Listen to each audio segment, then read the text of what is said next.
महादेव की पूजा में आराधना में सबसे बड़ी आराधना है भगवान शिव की पार्थिव पूजा की जाए। स्वयं माँ भगवती जानकी ने की है पार्थिव पूजा, स्वयं प्रभु श्री राम जी ने पार्थिव पूजा करी है।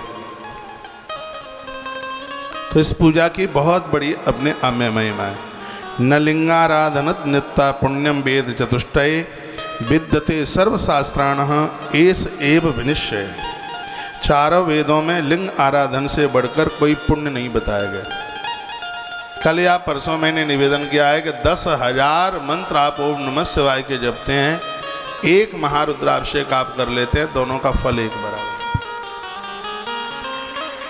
आपसे कोई मंत्र नहीं आता तो एक लोटा पानी तो आप चढ़ा सकते ही हैं शिव के ऊपर, यह जरूर कीजिएगा।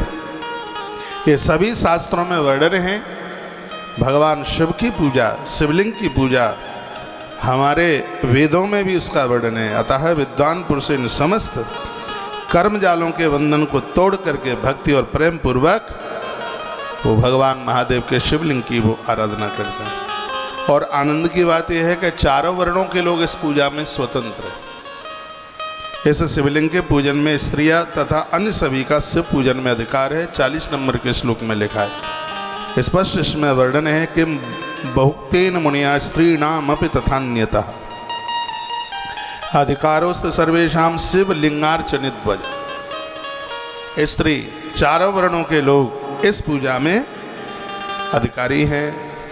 वर्णन है ब्राह्मणों को वैदिक मंत्रों के द्वारा शिवलिंग का पूजन करना चाहिए। अन्य वर्णों को वैदिक मंत्र नहीं आते हैं तो भी वह पूजन करें, उन्हें पूरा का पूरा फल मिलेगा। ये नहीं कि अब आपको वैदिक मंत्र आते नहीं है तो क्या अब हम पूजा करें कि नहीं करें, ग्रंथ में लिखा है जरूर कीजिएगा। कुछ नहीं आता है तो रुद्राष्टक चालू कर दो, नमामि शमीशान निर्वाण रूपम, इसके द्वारा कर दो। कुछ नहीं आता, ओम नमः शिवाय तो आता है, नमः शिवाय आता है उसके ही द्वारा। और आजकल तो सोशल मीडिया का ऐसा जमाना है, पूरी रुद्री मोबाइल के अंदर भरी हुई है।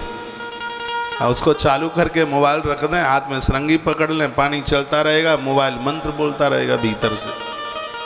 हाँ, ऐसा भी आप कर सकते हैं। हमने कई वीडियो डाली हैं अभिषेक की, तो उसको आप चालू करके रख दीजिए। और सुबह हम रोज अभिषेक करते हैं, फेसबुक पर आप जुड़ करके 7 बजे कार्यक्रम शुरू हो जाता है। और हमारे संग संग अपने घर में पूजा करते रहा करो। जिस समय हम जिस देवता को निला रहे हैं उस समय आप भी उस देवता को निलाइए, उन देवताओं को आप अपने घर में बैठाइए, आनंद हो जाएगा। दधीची, गौतम आदि इन महापुरुषों ने भगवान शंकर को शिव पूजा के द्वारा अति प्रसन्न कर लिया। ऐसे भगवान महादेव शीघ्र ही प्रसन्न होने वाले हैं देवताएं, तो इनकी पूजा में आराधना में लग जाइए। बिना भस्म त्रिपुंडेन बिना रुद्राक्षमालय बिल्वपत्रम बिना नैव पूजे शंकर बुधा।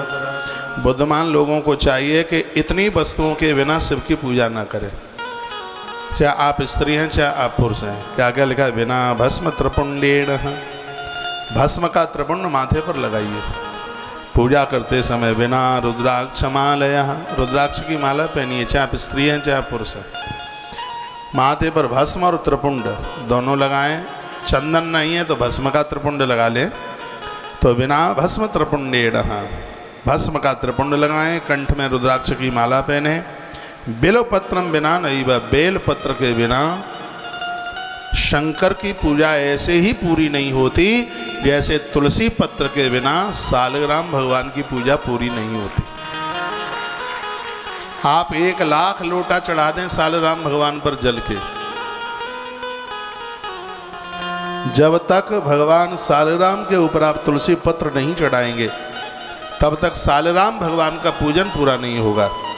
उसी प्रकार से आप चाहे जितना जो भी कुछ चढ़ा दें महादेव के ऊपर, जब तक शिव पुराण में लिखा है, श्लोक नंबर 55 है, 21 नंबर के अध्याय का 55 नंबर का श्लोक है विद्येश्वर संहिता में, कहा कि जब तक आप भगवान शिव के ऊपर बेल पत्र नहीं चढ़ाएंगे, बेल पत्रम बिना नैव पूजिए शंकरम बुधा। बुद्धिमान लोगों को चाहिए बेल पत्र के बिना भगवान शिव की यह पूजा बिल्कुल भी पूरी नहीं मानी जाती। 8 नाम विशेष हैं भगवान महादेव के, वो याद कर लें। पूजा करते समय यूँ तो भगवान के बहुत अवतार हुए, लेकिन उनमें 8 बड़े प्रभावशाली है। जैसे 24 अवतारों में रामकृष्ण प्रमुख अवतार हैं, उसी प्रकार से यहाँ पर वर्णन किया गया है।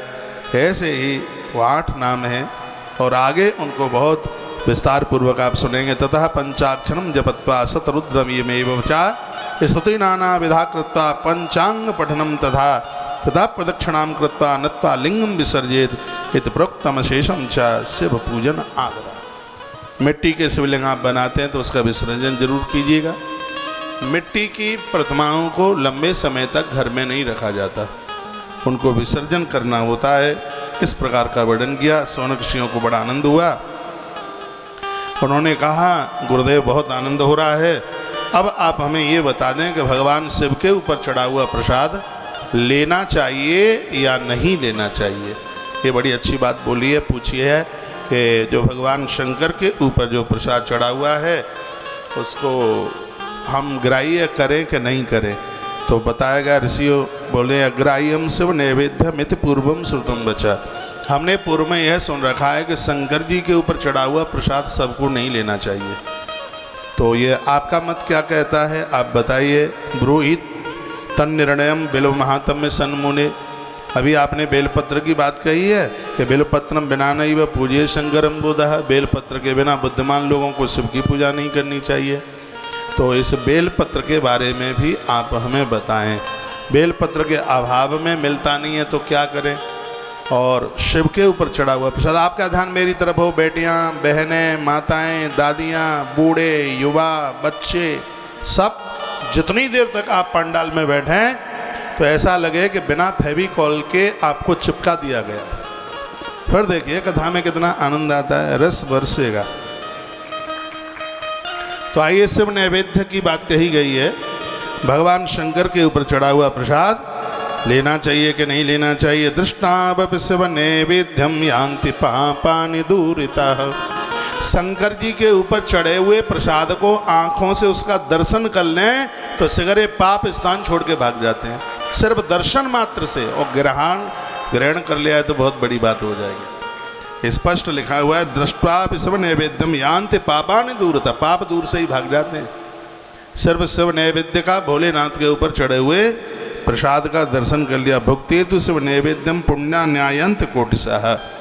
बताया गया है करोड़ों करोड़ों गुना फल पूजा का प्राप्त हो जाता है जब शंकर जी के ऊपर चढ़ा हुआ प्रसाद ले लिया जाता है। आप किसी भी देवता की आप पूजा करते हैं, आरती में आप खड़े होते हैं, आरती के बाद जब आपको वहाँ से प्रसाद मिलता है, आपने प्रसाद ले लिया है तो आपका एक दर्शन करोड़ों दर्शन के बराबर हो जाएगा, एक प्रणाम करोड़ों प्रणाम के बराबर हो जाएगा। प्रसाद की इतनी बड़ी महिमा है। करोड़पति जो अमीर हैं वो प्रसाद की वैल्यू नहीं समझते। प्रसाद ले भी लेंगे तो फ्रिज के ऊपर ले जा करके पटक देंगे। प्रसाद की इतनी बड़ी महिमा है। कौशल्या माता इन देवियों के यहाँ भगवान प्रसाद के ही प्रभाव से आ गए। तो यज्ञ में से निकला वो क्या था, प्रसाद ही तो था, प्रसाद ही तो लिया था, प्रसाद से भगवान प्रकट हो गए।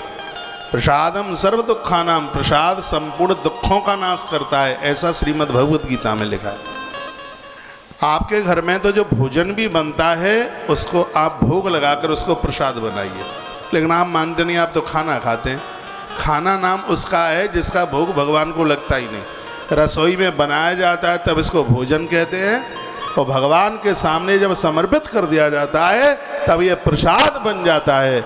और ऐसा प्रसाद लेने वाला व्यक्ति हमेशा दुखों से बच जाता है।